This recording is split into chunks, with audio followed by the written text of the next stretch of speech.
Indeed, Griselda, so that was beautiful. We have to get a little bit more serious now, and journalists themselves often need faith. On World Press Freedom Day, we've been remembering journalists imprisoned, killed, persecuted for doing their jobs.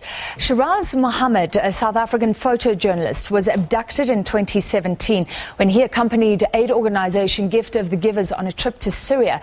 To discuss the latest, we're joined by Imtiaz Sooliman, the founder of the Gift of the Givers. He's on the line for us. He's in KwaZulu-Natal. So we'll also talk about Gift of the Givers' involvement after the flooding there.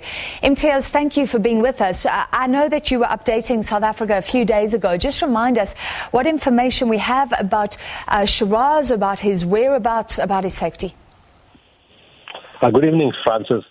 Yes, we were following Shiraaz's case for 2 years and 3 months. And we had many leads, followed many people. And finally, we had a breakthrough. A great breakthrough on April 12th. A person we were not following, somebody we didn't know, sends us a message in Arabic. I know about Shiraaz. I know where he is. I know he's alive. But you have to talk to somebody else. So I gave something in Arabic to speak to him. He gives us a message. He says, the information I give you, you can't relate any of this information. My life will be in danger. But from the information, you can make out that Shiraaz is definitely alive. And then he says, he gives us a couple of leads. We speak to a few people, and finally, we get to one person, and he says, yes, I can help you with Shiraaz. So we tell him, like you, everybody has told us the same thing over the last 2 months. They can help us with Shiraaz, but all of them are chances. So he says, no, I definitely can help you.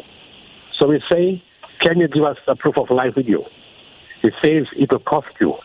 Now, recently, the rebel groups have decided they will not be making any more proof of life videos.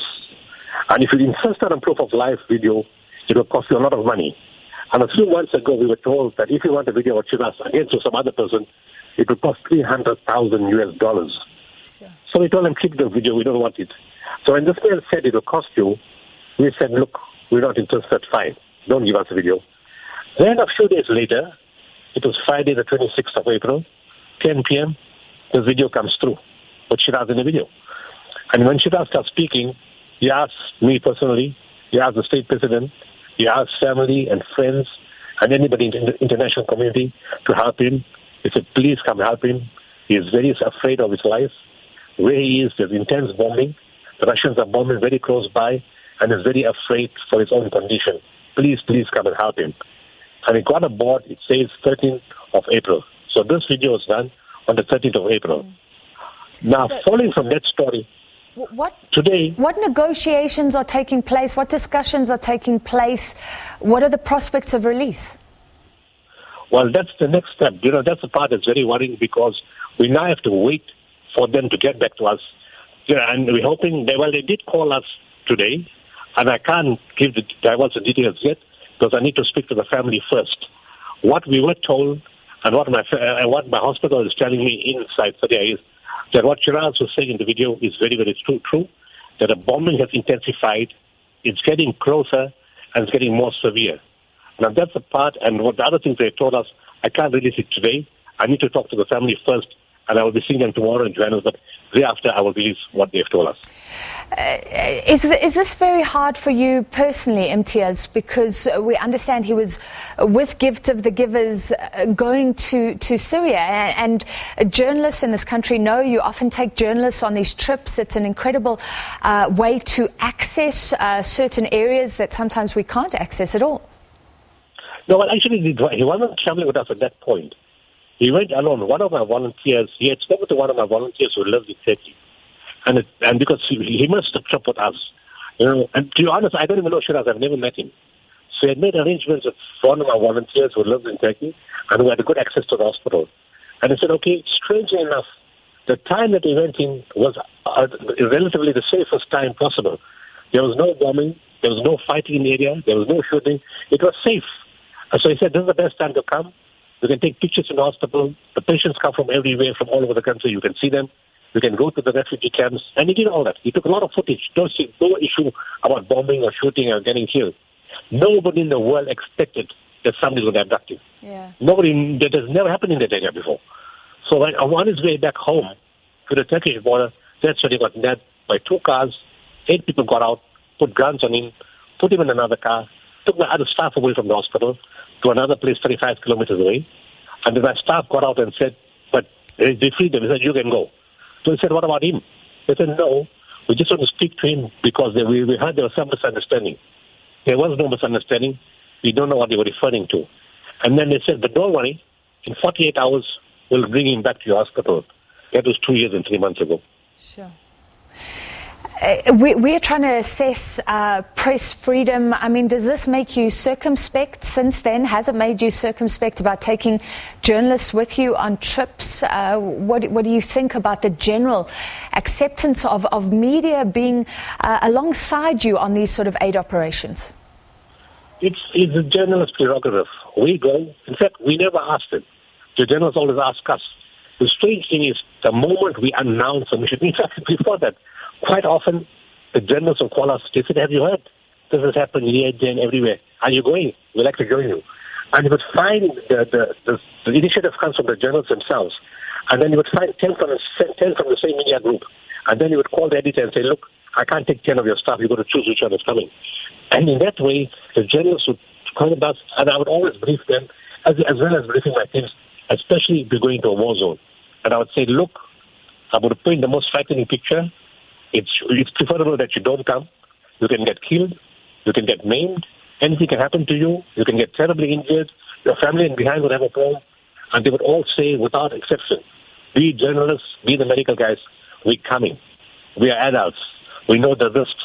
We know why we're coming. We're coming to help people. And the journalists will say, we're coming to take the story.